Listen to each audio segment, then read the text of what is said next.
période, cette femme a eu un enfant. L'enfant a grandi. Il s'est passé, c'est une histoire qui s'est passée pas le même jour, plusieurs années après. L'enfant grandissait très bien. Et ce que Dieu donne est toujours précieux. Dieu donne toujours quelque chose de bon et de meilleur. Alors, l'enfant jouait. Aussitôt, elle sent des maux de tête. Elle a crié, ma tête fait mal. Et quand son papa l'a vu dans cet état, a dit non, amène-le plutôt vers sa maman qui va prendre soin de l'enfant. Et sa maman, c'est cette femme sunamite. Et vous regarderez que dans la Bible, cette femme, on l'appelle, la Bible l'appelle une femme de distinction. Vous savez, c'est pour ça que vous avez souvent dans les thèmes des femmes, des conférences, on dit une femme de distinction. Ça vient de là. Une femme de distinction parce que elle savait prendre soin d'abord du prophète. Elle a préparé une place pour le prophète. Elle a eu un miracle. Et ensuite, nous allons comprendre aussi la distinction de cette femme. Lorsqu'elle a eu le bébé, elle a essayé de toucher, de secouer le bébé, mais le garçon ne répondait pas. Les garçons ne réagissaient pas. Et le garçon est mort dans les bras de sa maman. Oh là là, quel effondrement. Cette maman s'est mise à pleurer. Elle a pleuré amèrement. Elle a pleuré beaucoup. Et elle a dit, c'est pas possible. Qu'est-ce que je vais faire? C'est le fils unique. Et elle a pensé aussitôt, ah, mais j'ai un prophète. Alléluia. Amen. J'ai quelqu'un. Certainement, lui, il doit faire quelque chose parce que c'est lui qui avait prié, qui m'avait donné la promesse d'avoir cet enfant. Donc, je vais le consulter. Bien aimé, regardez cette situation. L'enfant est dans ses bras, l'enfant est mort. C'est un vrai problème. C'est lourd. Mais elle pense aussitôt que non, je ne vais pas l'enterrer. Je vais le présenter à l'homme de Dieu qui m'avait promis cet enfant. Je voudrais dire par là, et que quelquefois nous sommes entourés de gros problèmes et de grosses situations. Il ne faut pas avoir peur. Il faut se tourner vers Dieu. Amen. Alléluia. Amen. Cette femme pouvait courir vers tous les autres parce qu'Élisée n'était pas le seul prophète, il y en avait d'autres. Mais elle n'est pas partie ailleurs. Elle est partie vers cet homme de Dieu qui l'a entendu. Cet homme de Dieu qu'elle avait reçu chez elle. Son mari lui demande, est-ce que tout va bien parce que je t'ai donné l'enfant malade? Elle a dit non, ça va. Tout va bien. Quelle foi. Amen. Amen. Alors qu'on a le bébé, mais elle n'a pas voulu perturber son mari. Elle voulait d'abord consulter Dieu avant de donner la réponse. Même si l'enfant ne réagissait pas, mais pour elle, c'était important que Dieu connaisse d'abord la situation. Alléluia. Bien aimé, lorsqu'on a un souci, tourne-toi vers Dieu. Ne cours pas vers les hommes à raconter ici, à raconter. Bien aimé, vous savez, il y a des gens qui... c'est terrible, hein, c'est très difficile. Il y a des gens, quand ils ont des problèmes, des soucis, mais c'est presque le monde entier qui le sait. Donc tout le monde doit le savoir. Et en aucun cas, il prend le temps de se tourner vers Dieu et de prier. Mais il raconte ici, il raconte là-bas son problème, au point que tout le monde qui le voit se rend compte que cette personne-là a des problèmes. Or, il y a des soucis, il y a des problèmes qu'on a au fond de soi-même. C'est un secret, mais il faut chercher Dieu. Il faut chercher la face de Dieu. Et c'est ce qu'elle a fait, cette femme. Elle a dit à son mari, je prends un âne et je vais vite voir l'homme de Dieu là où il habite. C'était loin. Mais elle a couru. Elle est partie avec l'âne. Et de loin, comme Élisée habitait sur la montagne, c'est-à-dire un serviteur de Dieu, on doit le trouver souvent dans la prière. Donc il habitait sur la montagne Et il regarde de loin, il voit la forme. Il dit, celle-là qui vient, c'est la femme, la Sunamite, à qui je passe les séjours quand je suis de passage en voyage. Et elle appelle son serviteur Géasi et lui dit, mais écoute, tu as vu cette femme-là? Va lui demander avant qu'elle arrive ici, qu'est-ce qu'elle a? Parce que certainement elle a un problème. La manière dont elle venait précipitamment, l'homme de Dieu a vu et a dit non, cours vite, va lui demander. Géasi est parti et arrive chez cette femme. Elle n'avait pas d'enfant avec elle. Amen. Amen. Je ne sais pas qu'est-ce qu'elle avait pensé. Mais elle a posé l'enfant dans la chambre qu'elle prêtait au prophète. Elle a posé son bébé sur le lit du prophète. Mais elle vient voir le prophète, main vide. Dans d'autres situations, circonstances, on pouvait dire c'est mieux d'amener le malade vers le prophète. Mais non, elle a laissé l'enfant dans la chambre. Et quand elle arrive, elle se jette à genoux. Géasi a vu ça, il était choqué. Il dit non, lève-toi, tu n'as pas le droit de t'agenouiller devant le prophète. Élisée l'a regardé, lui dit Géasi, laisse-la. Cette femme a de l'amertume. Amen. Des fois, quand on a des problèmes, on n'a pas envie de parler. On le sent au fond de soi et on veut tout simplement prier, parler à Dieu. Et c'est cette femme, c'est qu'elle avait. C'est quand elle s'est agenouillée. C'est comme elle priait. Viens à mon aide. Viens à mon secours. Je ne peux pas. Je souffre et j'ai de l'amertume, de l'angoisse comme tu me vois. Parce que l'enfant que j'ai reçu est mort. Alors le prophète s'est regardé et dit, mais qu'est-ce que je vais faire là? L'enfant est mort. Géasi, viens vite, son serviteur. Géasi arrive. Et alors, il prend un bâton. Il prend son bâton. Il dit, tiens Géasi, cours vite là où se trouve l'enfant. Et quand tu vas arriver, pose le bâton sur le visage de l'enfant. Amen. Amen. Et l'enfant va vivre. Quand Géasi a entendu ça, Élisée lui dit, mais quand tu vas, ne dis à personne bonjour, ne parle à personne, que personne ne te parle. Toi, cours jusqu'à là où se trouve l'enfant et pose le bâton sur son visage. L'enfant va vivre. Alors, Géasi a entendu ça. Aussitôt, il a commencé à courir. Il courait comme il savait qu'il y avait des gens, ainsi de suite. Parce que là, ils utilisaient les ânes pour aller vite. Les gens le regardaient. Géasi, Géasi. À ce moment-là, Géasi ne répond pas. Il dit non, je dois aller vite. Je dois courir. Parce que c'est la vie de l'enfant. Donc, c'est comme si son bâton avait la vie. Et cette vie, il faut que je pose sur l'enfant. Les gens disent, mais Géasi, tu as l'habitude de nous dire bonjour, mais tu es pressé comme ça. On a dit non, on m'a dit de ne pas parler. On m'a dit de ne pas parler, je dois aller, je dois me concentrer. Et pouf, Géasi arrive dans la maison. On lui a dit que c'est dans la chambre haute. Il connaissait l'endroit.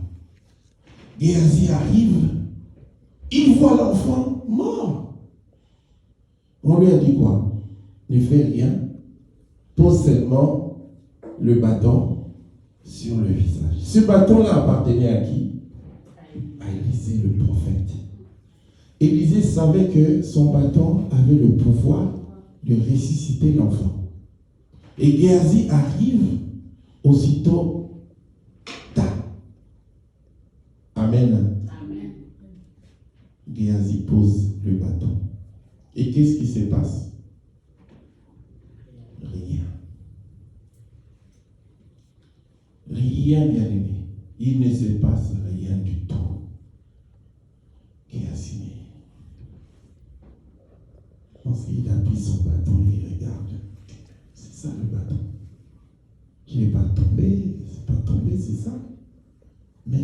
l'ai posé sur la tête, le visage, mais l'enfant ne revient pas.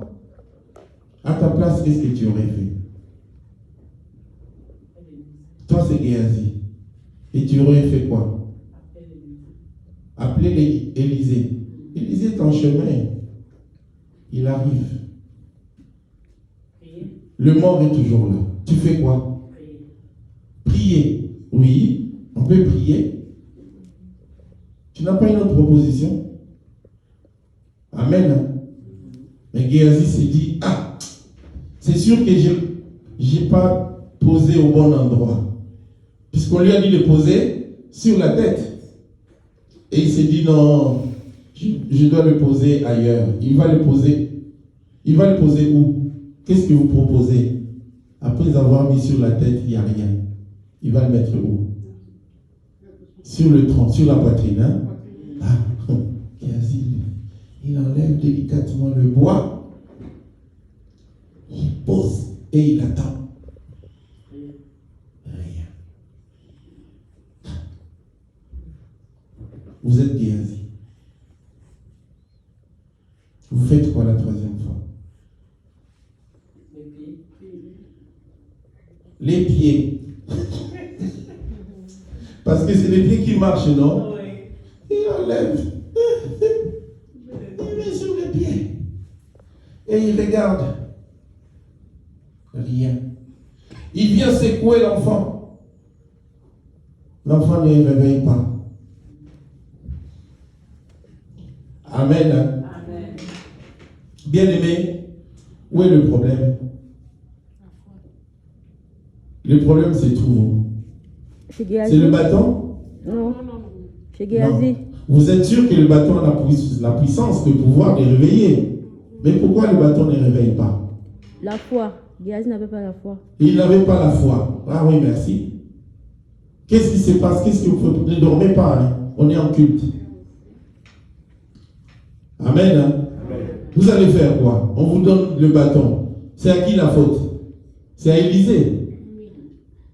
Non, Élisée a déjà donné.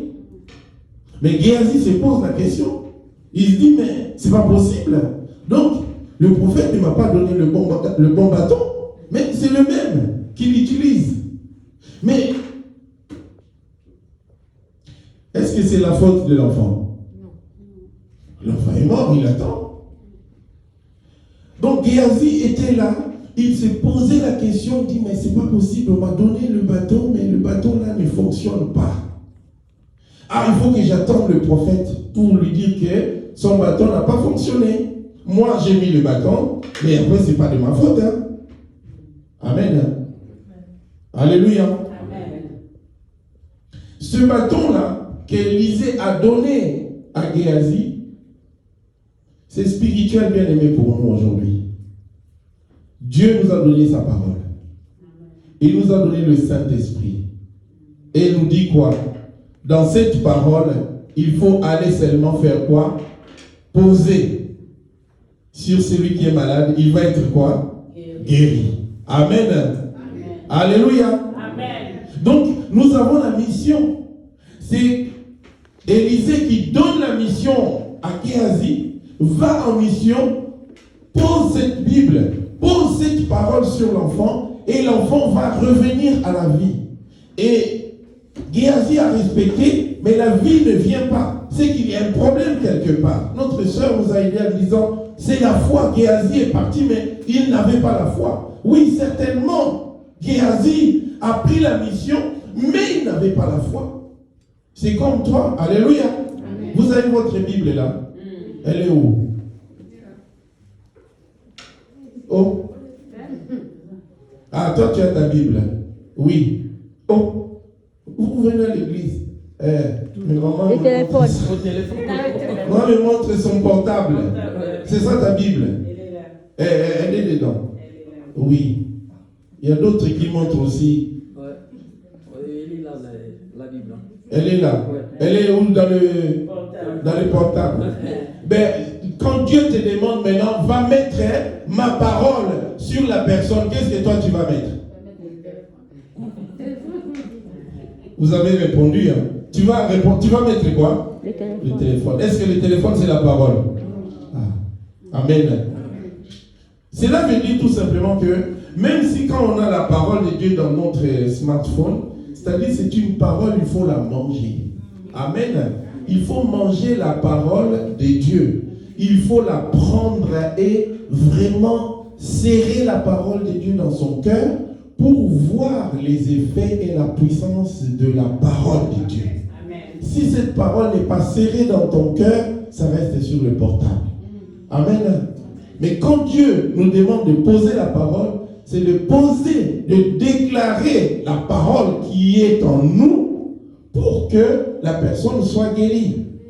C'est ce que Géasi a fait, mais il n'avait pas la foi. Il fallait qu'il ait la foi. C'est la foi de celui qui prie. La foi que Dieu t'a donnée, à moins que ça soit la volonté de Dieu. Amen. Parce que Jésus a dit, éloigne de moi cette coupe. Mais non pas ma volonté, mais que ta volonté soit faite. Est-ce que la coupe était éloignée? Non. Jésus a connu la mort. Amen. Amen. Donc la parole de Dieu est une puissance qui libère. Jésus-Christ dit dans l'évangile de Jean au chapitre 11 au verset 25, il dit ceci: je suis la résurrection et la vie.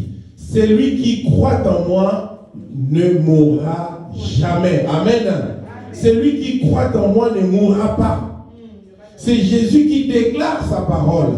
Et c'est à nous de croire à cette parole pour que les effets de cette parole s'accomplissent dans notre vie. Alors la Bible nous dit que Géasi était là. C'est lui qui était le problème. Parce que Géasi ne croyait pas. Bien qu'il travaillait avec le prophète, mais il n'avait pas la foi intense. Même s'il était le serviteur du prophète, lui-même il avait des doutes. Bien aimé, quand tu n'as pas la foi, il est impossible d'être agréable à Dieu. Alléluia. Il faut avoir la foi dans ce que toi tu fais. Moi, le Seigneur m'a dit que, dis-lui que je vais le guérir. Je ne sais pas qui, mais je crois. Et que comme Dieu a prononcé, il va guérir cette personne-là. Moi, je le crois au nom puissant de Jésus. Parce que je l'ai capté comme quelqu'un qui m'a dit que, dis-lui que je vais le guérir. Alléluia. C'est-à-dire que Dieu a donné rendez-vous à quelqu'un ce matin pour lui dire que la personne là viendra, mais je vais le guérir. Je n'ai rien à comprendre, c'est qui? C'est un homme, c'est une femme, il est grand, il est petit. Non, non, non. J'ai saisi une chose, que ces paroles-là, je ne l'entends pas tout le temps. Mais je les saisis que dis-lui. Alléluia. Mais il fallait que Dieu accomplisse pour me dire quel est le message que je devais donner à cette personne-là. Et c'est ce message-là et que Jésus n'a pas changé. Il faut prendre ton problème, il faut prendre tes problèmes, tes difficultés, les présenter à Dieu. Alléluia. Ne chantez pas à gauche ni à droite, mais présente-lui ton problème tel que ça se présente. Il dit ceci: venez à moi, vous tous qui êtes fatigués et chargés, je vous donnerai du repos. C'est la parole de Dieu, bien-aimé. C'est pour cela, cette femme-là, on l'appelle la femme de distinction. C'est une femme qui avait une foi intense. Elle savait faire du bien, mais lorsque le problème était là, elle avait la foi. Elle savait à qui. Elle avait l'humilité et elle avait l'obéissance. Bien-aimé, l'humilité précède la gloire. Elle a cru à la parole de Dieu. Elle s'est humiliée devant le prophète pour demander sa grâce et sa miséricorde sur son enfant. Bien-aimé, de même, je te parle aujourd'hui. Peut-être que tu traînes un problème qui est mort. Ça peut être un problème. C'est une situation qui est morte. C'est-à-dire que ça ne réagit plus jamais. C'est un projet, c'est mort. C'est fini. Tu l'as même enterré le projet. Mais Jésus est puissant. Alléluia. Jésus te parle que même si ton membre n'agit pas, il est puissant pour te guérir. Amen. Il est puissant pour te donner la vie. Amen. Même si c'est une maladie interne, Jésus est puissant plus que nos scanners. Il est puissant de détecter là où se trouve la maladie, te toucher et te guérir. Bien aimé, c'est la parole de Dieu. Cet enfant avait des maux de tête. Mais combien de fois les gens se promènent, ils ont des problèmes dans la tête, ils ont des problèmes dans leur corps, mais on ne le voit pas. Visiblement, on ne le voit pas. Mais c'est quand ils vont voir le médecin, on fait le scanner et le médecin déclare que ce membre-là n'agit pas, ne réagit pas, ainsi de suite. Il y a un frère que nous avons visité qui nous a dit que sa maman était bien. Pendant un mois, ils ont cherché la maladie parce qu'elle ne se sentait pas bien. Mais au bout d'une semaine, les médecins ont détecté qu'elle avait, le cancer des os. Mais un peu partout. Et on lui a dit, on leur a annoncé que c'est fini. Elle est dans une phase, elle ne va plus revenir, elle ne va plus vivre. Mais quand, pendant un mois, ils ont trouvé, la maladie était cachée. Même leurs appareils sophistiqués n'ont pas trouvé. Mais une semaine avant sa mort, ils ont détecté que c'était le cancer et c'était trop tard. Bien-aimés, alléluia. Vous savez, nous marchons comme ça. Il y a beaucoup qui sont malades dans leur corps. Mais des fois même, il y a des maladies qui sont cachées en nous, mais ça ne se révèle pas. Alléluia. Donc il faut savoir que mettre sa confiance en Dieu et que rien, d'ailleurs Jésus dit, rien ne pourra vous nuire. Même si c'est caché, on ne le voit pas. Dieu est puissant pour guérir. Dieu est puissant pour délivrer. Un jour, je suis allé voir le médecin et je toussais. Et il m'a dit, mais monsieur, vous toussez parce que quand je toussais, je sentais comme si le corps montait et ça descendait. C'est quelque chose de grave, c'est-à-dire le mouvement est à l'intérieur de tous les membres. Et ce médecin spécialiste en pneumologie, il a fait la radio et il m'a dit, monsieur, vous avez une tache, regardez voir. J'ai vu vraiment une tache blanche. Il dit, ça, c'est votre problème. Donc vous avez une tumeur. J'ai dit, quoi? Il dit, mais ça peut être une maladie qui est en train de se développer. C'est pour ça que vous sentez comme ça, vous commencez à tousser. C'est au niveau des poumons. Alors là, j'étais là, j'ai dit, ah bon? J'ai dit, mais qu'est-ce qui peut se passer? Il m'a dit, on ne sait jamais. Si ça se développe, eh bien, vous risquez de mourir. Direct comme ça. Je rentre à la maison, je vois ma madame, je lui ai dit, ah écoute, je n'ai pas une bonne nouvelle à t'annoncer, mais le médecin m'a dit que j'ai une tache, parce que je tousse, et j'ai une tache, mais apparemment ça peut être très grave. Bien aimé, j'ai commencé à prier, à pleurer, j'ai dit, Seigneur, moi je ne vais pas mourir. Amen. Il y a des choses comme ça. Hein. J'ai commencé à pleurer et j'ai fait le jeûne. J'ai commencé à jeûner. J'ai fait 3 jours de jeûne. J'ai prié, Seigneur, tu me guéris. Je ne veux pas de cette maladie. Le rendez-vous était donné, je crois 2 semaines après. Je suis rentré, retourné voir le médecin. Et il m'a fait rentrer dans ses appareils, c'était des gros appareils, la radio. Il a refait. Et puis il m'a dit, allez, asseyez-vous là. Et quand il regarde ces radios, je vois le médecin qui commence à regarder. Il prend les nouvelles radios, il met là. Il prend les anciennes, les clichés, il met là. Et il voit au même endroit. J'ai compris que le médecin a vu quelque chose, hein, mais il s'interrogeait. C'est en fait la tâche a disparu. Amen. Il a regardé. Il dit, monsieur, retournez là-bas. Je suis retourné. Ce jour-là, il avait fait presque 9 clichés. Mais tous les nouveaux clichés qu'il avait fait, il n'y avait aucune tâche. Amen. Et après, je lui pose la question. Il dit, non, taisez-vous, messieurs. Asseyez-vous, attendez. Il était là, c'était la première fois. Il a changé l'appareil, il a réglé, il a tout fait. Il n'y avait rien. Ensuite, il me dit, messieurs, vous rentrez, mais je vais faire quand même un rapport.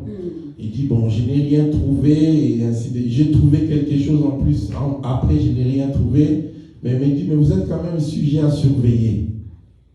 Je suis rentré, pas de médicaments, sans rien. Et depuis ce jour-là, guéri totalement. Amen. Parce qu'il m'avait remis les 2 clichés. Le cliché de la maladie et l'autre cliché. Alléluia. Je pense qu'il y a quelqu'un qui va entrer ici dans l'église, s'il y a moyen de l'appeler. Maman qui est là. Voilà, puisqu'on m'avait donné un numéro, quelqu'un devait venir ici. Bien aimé dans le Seigneur, ce que je vais vous dire, j'étais surpris de cette guérison. Amen. Il y avait quelque chose, mais après, il n'y en avait plus. Mais c'est le miracle. Notre Dieu est un Dieu des miracles. Notre Dieu est un Dieu qui guérit. Amen. Quelle que soit la situation que tu as, bien-aimé dans le Seigneur, ne te décourage pas. Alléluia. Mets ta foi, mets ta confiance en Dieu. Crois que ce Dieu-là est puissant. Crois que ce Dieu-là est glorieux pour te toucher et te guérir. C'est ce qui s'est passé. La tsunami a cru. Et que quand je me tourne vers Dieu, ce n'est pas n'importe qui. Alléluia. Bien aimé, il faut savoir qu'il n'y a aucun problème qui le dépasse. Il est au-dessus de tout. Je ne sais pas quelle est la situation que tu as, mais comprends que Dieu est au-dessus de tout. Amen. Il est puissant, il est glorieux. Bien aimé, c'est lui qui t'a formé, ne sait pas ce qu'il a formé. Mais si vous prenez la montre, vous le donnez à son créateur, il saura là où il y a le problème. Alléluia.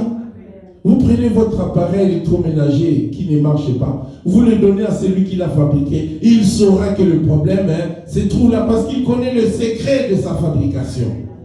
Et Dieu connaît le secret de notre corps. Il connaît tout, rien ne peut lui échapper. Alléluia. Bien-aimé, Jésus est vivant. Jésus guérit. Jésus délivre. Dans ton problème, viens à Christ. Dans ta situation, cherche Dieu. Le témoignage de notre sœur, elle me touche beaucoup. Ce témoignage-là est exceptionnel, ça me touche beaucoup parce que quand elle était venue, elle m'a dit, pasteur, j'ai à vous parler, mais j'ai un problème sérieux. Regardez le problème que j'ai. Elle a pris sa dîme, son offrande, elle l'a donné, je l'ai amené à l'église. Pourquoi je l'ai présenté devant Dieu? On a prié, j'ai dit, tu vivras. Alléluia. Amen. Mais je l'avais dit par l'esprit. Mais quand la maladie a commencé dans son corps, et dimanche dernier, il m'a dit, pasteur, j'étais morte. Toute ma famille savait que elle s'attendait à une nouvelle. C'est ma mort. Mais Dieu est puissant. Amen. Alléluia. Amen. Elle a dit, Dieu est puissant. Quand je me regarde sur la classe, comment j'étais, je commence à revivre. Dieu est puissant, Dieu est glorieux. Amen. Il y a quelques personnes qui l'ont rencontré dans cet état de maladie. Bien aimée, elle s'était noircie complètement. Elle est devenue, vraiment, elle avait maigri. Elle était méconnaissable. Mais bien aimé, Dieu est puissant. Notre Jésus mérite la gloire. Il mérite la louange et l'adoration.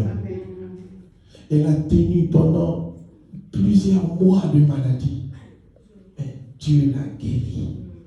Dieu l'a guéri. Oh, que Dieu soit loué. C'est pour ça que je suis en train de te dire, je ne sais pas la difficulté que tu as, ou les soucis que tu as, et qui pèsent dans ton cœur. Mais je vais te dire que Jésus qui t'a rencontré dans ta vie, c'est lui qui est capable de te guérir. Amen. On l'appelle réparateur des brèches. Amen. Il répare ce qui est tombé, amen, ce qui est courbé, il le redresse. Amen. C'est par sa puissance et sa gloire que les choses s'opèrent entre ses mains. Amen. Quand le prophète est entré, alléluia. Bien aimé, un prophète, c'est un homme de Dieu. Ce n'est pas n'importe qui. C'est lui qui marche avec Dieu. C'est lui qui craint l'Éternel. C'est lui-là qui savait le secret. Quand il est rentré, il a compris que l'enfant est mort. Cette affaire est beaucoup plus grave que ça. Alors qu'est-ce qu'il fait? Il commence à prodiguer les premiers soins. Les premiers soins, il prend d'abord ses mains, il met les mains, il prend sa tête, il met sur l'enfant, il prend sa bouche, il met sur l'enfant, et il le serre très très fort. Qu'est-ce qu'il cherchait? C'était de communiquer la chaleur. Alléluia. Il était en train de communiquer sa vie à la vie de l'enfant. En fermant bien la porte, qu'il n'y ait pas de bruit, qu'il soit dans le secret. Et quand il l'a fait, et ensuite il s'est mis debout, il commençait à marcher dans la chambre, à tourner et à prier. Et il priait comment? Il amenait l'esprit de l'enfant de retourner pour que l'enfant se réveille. Alléluia. Bien-aimé, il y a aussi d'autres cas que Géasi ne suffira pas. Il faut que le prophète lui-même intervienne. Il y a des cas, il faut que Dieu lui-même. Et c'est ça qui s'était passé. Géasi n'a pas réussi parce que le problème était plus grand que lui. Même si on lui a donné le bâton n'a rien fait. Aujourd'hui, à certaines personnes, Dieu a donné la parole. Et si cette parole que tu as reçue de Dieu n'agit pas, ce n'est pas la parole qui est impuissante. Ce n'est pas Dieu, mais c'est ta foi. Amen. Qu'est-ce que tu fais avec ta foi? Est-ce que tu as suffisamment de foi pour croire que Dieu est puissant de changer cette situation qui traîne depuis quelque temps? Peut-être dans ta famille, les choses traînent et c'est en train de tourner dans tous les sens. Bien-aimé, sache que Jésus-Christ a dit, dis-lui qu'il sera guéri. Amen. Et moi, je te dis que tu seras délivré. Amen. Au nom puissant de Jésus-Christ. Que Dieu bénisse sa parole. Quand nous venons, nous sommes en rencontre directe avec Dieu. Cette femme n'a pas promulgué à tous, même à Géasi. Pourquoi? Cette femme voulait être elle-même face à face. Alléluia. Être face à face. Il y a des choses que Dieu t'appelle toi-même à la consécration. Il y a des choses que Dieu t'appelle toi-même à la prière. Bien aimé, on peut manger toute sa vie, ça ne finira jamais. On peut s'habiller, le corps ne nous dira jamais merci.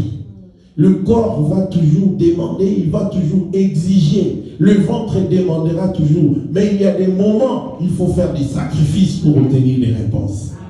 C'est des sacrifices de jeûne et de prière parce qu'il y a des réponses avant de les obtenir, c'est dans le jeûne et la prière. Amen. Si tu n'entres pas dans le jeûne et la prière, il n'y a pas de réponse. Parce que ton problème devient comme une grosse pierre. Alléluia. Mais c'est seulement la prière qui va le pulvériser. Mais tant que tu n'as pas... Alléluia. Amen. Alléluia.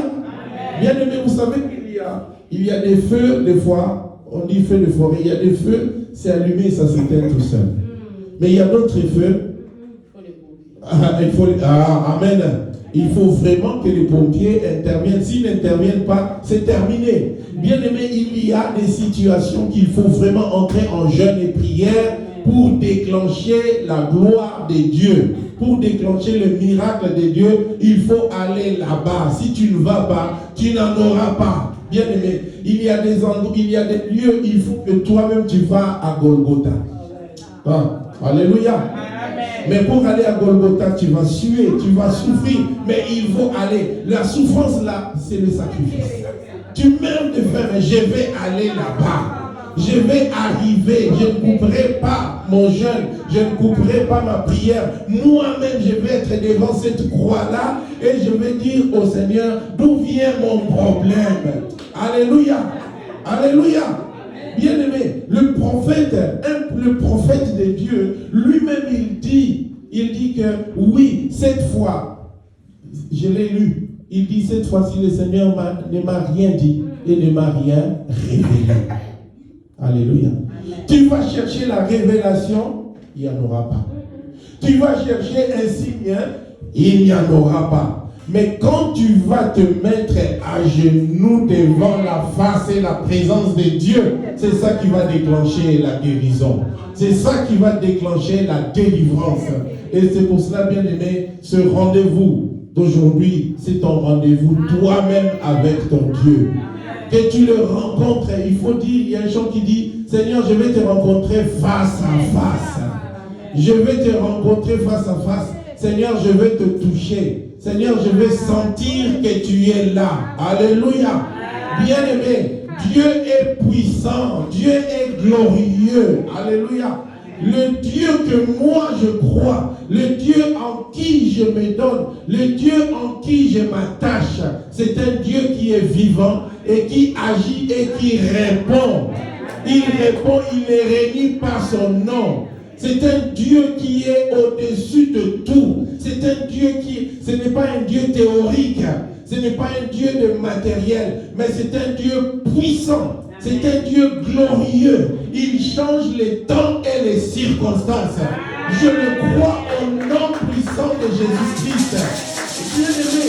théorie, c'est cette parole qui n'agit pas. La théorie, c'est le bâton qu'on a donné à Géasi, mais le bâton n'a pas guéri. Mais la pratique, c'est Élisée qui a amené la pratique. Parce qu'il fallait que lui-même, il rentre en contact avec le corps qui est mort. Oh, bien aimé, alléluia. Amen. Tant que tu n'as pas touché le cœur du problème, ça ne sera pas résolu. Alléluia. Il faut rentrer dans la profondeur. Il y a des maladies. Il faut que tu rentres dans la profondeur jusqu'à toucher la maladie. Amen. Oh. Alléluia. Bien aimé, vous savez qu'il y a des insectes qui tuent les graines. Hein? Quand cet insecte entre dans la graine, bien aimé, la graine, vous pouvez jeter de l'eau, vous pouvez mettre des engrais, ça ne touchera pas. Ça ne touchera pas. Pourquoi? Cet insecte-là va jusqu'à l'œil de la graine et mange la graine, là où ça pousse. Et après, c'est fini. Mais je vais vous dire, Jésus est puissant. La graine qui était dans le corps de cet enfant était morte. La graine de vie qui était dans le corps de Lazare était morte. Alléluia. C'était pourri. Vous pouvez jeter de l'eau, tout faire. Ça ne revivra pas. Mais quand Jésus est entré, il est entré au contact du problème. Alléluia. Il est entré dans le cœur de la situation. Bien aimé, il y a des problèmes. Tu ne vas pas les résoudre tant que tu n'es pas dans le cœur de la chose. Quand tu es dans le cœur du problème, c'est fini, c'est réglé. Alléluia. C'est pour cela que quelquefois des médecins disent qu'on peut donner ces médicaments, ça ne va pas, mais c'est un problème de gène. C'est-à-dire qu'il faut entrer dans la profondeur, être en contact avec ce gène-là qui fait défaut. Mais bien aimé, comment y aller? L'homme, l'intelligence de l'homme est des fois limitée. Il n'y a que Dieu qui est puissant pour te pousser à aller jusqu'au cœur de ton problème. Il faut, bien aimé, que tu ailles jusqu'au cœur de ton problème, tu le regardes face à face et tu leur donnes de quitter et il va te quitter. Alléluia. Amen. Vous savez qu'il y a ce qu'on appelle le tourbillon, la tempête. Les scientifiques disent quoi? Dans la tempête, il y a un œil. Alléluia. Tant que cet œil-là continue de tourner, la tempête monte et ça peut emporter beaucoup de choses. Mais c'est que si cet œil-là est fini, c'est fini. Il n'y aura plus de tempête. Et il y a des situations, il faut parler à cet œil-là, à cette situation-là qui est au cœur, qui est cachée. Et c'est là, pour rentrer là-bas, bien aimé, des fois, c'est le jeûne et la prière. Amen. Alléluia. Amen. Mais tu es en train de prier à dire que non, c'est fini. Il faut que ça s'arrête. Ça fait 3 ans que ça dure. Je souffre de la même maladie. Bien aimé, j'étais malade tous les ans, et tous les mois. Tous les mois en Angola, dans la même période, j'ai tombé malade parce que ça pouvait être palu, ça pouvait être typhoïde, mais c'était la même période. Fin du mois, je savais que c'était ça. Quand j'ai compris que c'était un cycle qui revenait à chaque fois, j'ai dit non. Cette fois-ci, je vais entrer en jeûne et prière. Bien aimé, j'ai choisi le bon moment. Avant que ce cycle-là commence, moi j'ai commencé mon jeûne et prière. J'ai dit, je vais voir par quelle porte cette maladie-là arrive. Parce que c'est un cycle. Alléluia. Bien aimé, vous savez, je ne suis plus tombé malade. Donc la prière a suffi pour entrer dans le nœud. Je ne sais même pas si c'est d'où venait cette maladie, si c'était un microbe qui faisait un cycle. Mais ce que moi je sais, c'est il y a des choses que tu peux déclencher que par la prière et le jeûne. Si tu ne jeûnes pas, on peut mettre les mains, on peut demander, on peut tout faire. Le problème est là toujours. Vous sentez que c'est parti, mais après, ça revient. Mais quand toi-même, tu rentres en contact avec Dieu, alléluia, Dieu déclenche la guérison. Amen. Que ce rendez-vous soit avec ton Dieu. Amen. Il a dit, dis-lui que je vais le guérir. Amen. Nous allons nous mettre debout et nous allons prier. Nous allons demander que le Seigneur te touche, que le Seigneur te guérisse et que Dieu se manifeste dans ta vie au nom de Jésus.